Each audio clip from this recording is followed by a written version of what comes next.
બુદ્ધિશાળી વાંદરાનો અને મગર. એક વખતની વાત છે. નદીના કાંઠે એક મોટા વૃક્ષ પર વાંદરાઓનો ટોળકી રહેતી હતી. તેઓ ઘણા આનંદથી રહેતા, ફળો ખાતા અને ઝૂલતા. નદીમાં એક મગર રહેતો હતો, જે વાંદરાઓને રોજ જોતો. એક દિવસ મગરના મનમાં વિચાર આવ્યો, આ વાંદરાઓના દિલ કેટલા મીઠા હશે. તે નક્કી કર્યું કે પોતે એક વાંદરાને દિલ ખાશે. મગર એક વાંદરા પાસે ગયો અને કહ્યું, મારા ઘરમાં આંબો હાર છે, તું મારા પીઠ પર બેસી ચાલ, હું તને લઈ જઈશ. વાંદરાને શંકા લાગી, પણ તેણે રમત-જમતમાં મગર સાથે નદીમાં જઈને પૂછ્યું, મગર ભાઈ, ખરેખર આંબો હાર છે? અવતરણ છે.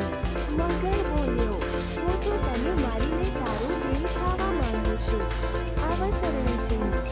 વાંદરા સમજદારીથી બોલ્યો, અરે, દિલ તો મેં વૃક્ષ પર લટકાવેલું છે, પાછા જઈએ અને લઈ લઈએ.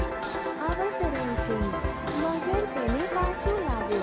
વાંદરાએ તરત ઝાડ પર ચડીને કહ્યું, મગર ભાઈ, તું દગાબાજ છે, હવે ક્યારે આવી રીતે કોઈને ફસાવવાનો પ્રયાસ ન કર.